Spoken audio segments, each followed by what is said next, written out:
Welcome to Solvetic, your channel to always learn technology easily.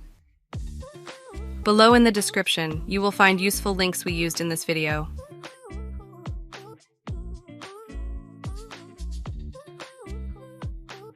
Today in Solvetic, we will see how to fix the application was unable to start correctly, 0x0000e5. You are going to enter security in the search box. Open Windows Security.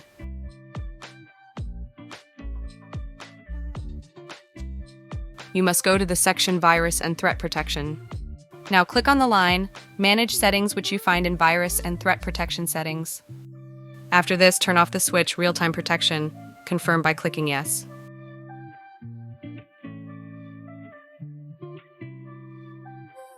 Then search the app, right-click on it, and select Run as Administrator.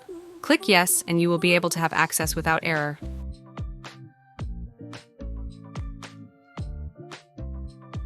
Hey, remember to subscribe Solvetic channel.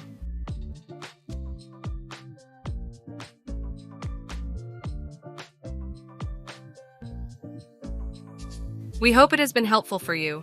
Here are links to watch more videos of your interest and subscribe to the Solvetic channel. Thank you.